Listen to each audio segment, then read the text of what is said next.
रहेगी। हम कभी धर्म को समझे ही नहीं। जिन्होंने देशों की बात की, जिन्होंने राष्ट्रों की बात की, उनके पास ना एक देश है ना एक राष्ट्र है। और जो अपने धर्म पर अडिग रहे, उनके सबके देख लो कितने राष्ट्र कितने देश हैं। आज मैं केवल एक व्यक्ति के प्रति संवेदना व्यक्त करता हूं। हम हड़ताल जलाते हैं मेघनाथ को। मेघनाथ जैसा चरित्रवान व्यक्ति इस धरती पर दूसरा पैदा नहीं हुआ। हम हड़ताल जलाते हैं कुंभकर्ण को। कुंभकर्ण जैसा वैज्ञानिक योद्धा इस धरती पर पैदा नहीं हुआ। कुंभकर्ण के बाद इतना चरित्रवान व्यक्ति। और उनकी गलती क्या थी?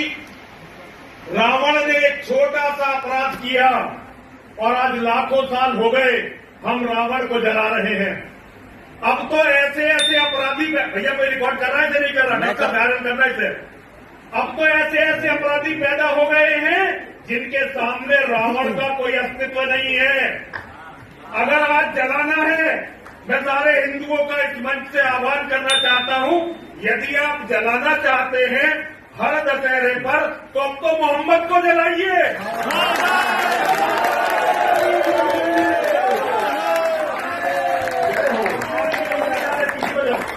देखो, लाखों करोड़ों बहन बेटियों का बलात्कार जिस व्यक्ति हुआ वो है अरब का लुटेरा मोहम्मद। पूरी दुनिया में जो खून खराबा हो रहा है, जिसके कारण खून खराबा हो रहा है, वो है अरब का दरिंदा मोहम्मद। अगर जलाना है तो मोहम्मद के पुतले जलाने शुरू करो ताकि दुनिया मोहम्मद के बारे में। और जब हम राजनीति की बात करते हैं तो एक बात याद रखना, केवल मोहम्मद के मानने वालों को 1.5 दिन लगा, वो हमारे बांग्लादेश में 16 लाख बहन भाइयों को खा गए। हो सकता है आप में से बहुत सारे लोग उन्हें बहन भाई ना मानते हो, लेकिन नरसिंहानंद जिसने अपना पूरा जीवन आपसे हिंदुओं से भीख मांगकर खाने में लगाया, वो नरसिंहानंद अच्छी तरह से जानता है कि दुनिया में जहां भी हिंदू है वो मेरा भाई है, मेरी बहन है।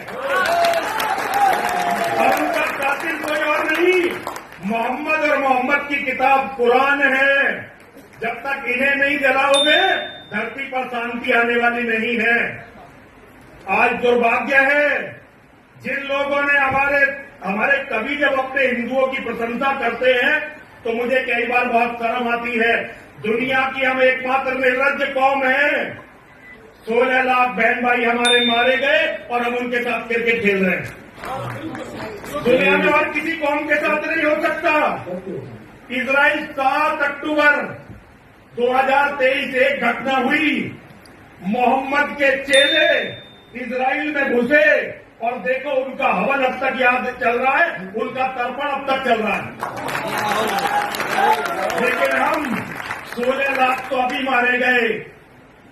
नेता बयान तक, जिन नेताओं के बारे में कवियों ने लाखों कविताएं लिखी, वे नेता उन लोगों के लिए, हमारे लोगों के लिए फिट नहीं कर सके।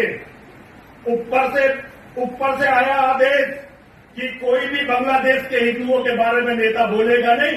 राजनीति मौन हो गई, हिंदुओं के सारे आधारभूत स्तंभ ढह गए। मैं कुछ नहीं कर सकता, लेकिन मैं अपनी गर्दन कटवा सकता हूं। रामगिरी जी महाराज के लिए लाखों मुसलमान इकट्ठे हुए मुंबई में। मैं उनसे कहना चाहता हूं, मुंबई छोड़ो, दासना के मंदिर में आओ, नरसिंहानंद तुम्हारा स्वागत करने के लिए तैयार बैठा है। रामगिरी जी महाराज ने तो कुछ भी नहीं कहा जो मोहम्मद के बारे में मैं तुम्हें बताने वाला हूं। पाकिस्तान का मौलाना तारिक मसूद खुलेआम कहता था कि मोहम्मद के बारे में यदि गुस्ताखी की बात सुनो तो गर्दन काट दो। अब अपनी गर्दन बचाने के लिए घूम रहा है। लेकिन अनिल भाभी जी, मैं आपका गुरु, वेद में तुम्हारा गुरु।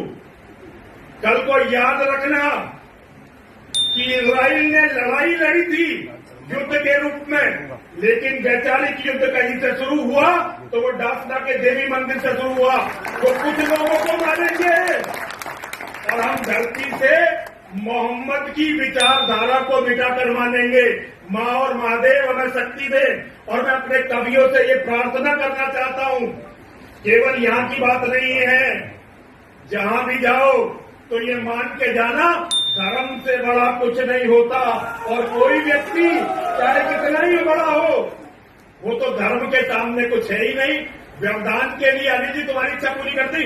हाँ जी, होगी। तो वायरल कर देना, ठीक है मतलब आप भी वायरल कर देना, पता चले आप करोगे, अली जी करेंगे तो पता चलेगा कि नरसिंहानंद ने कहा है अब रावण के नहीं, मोहम्मद के पुत्रों को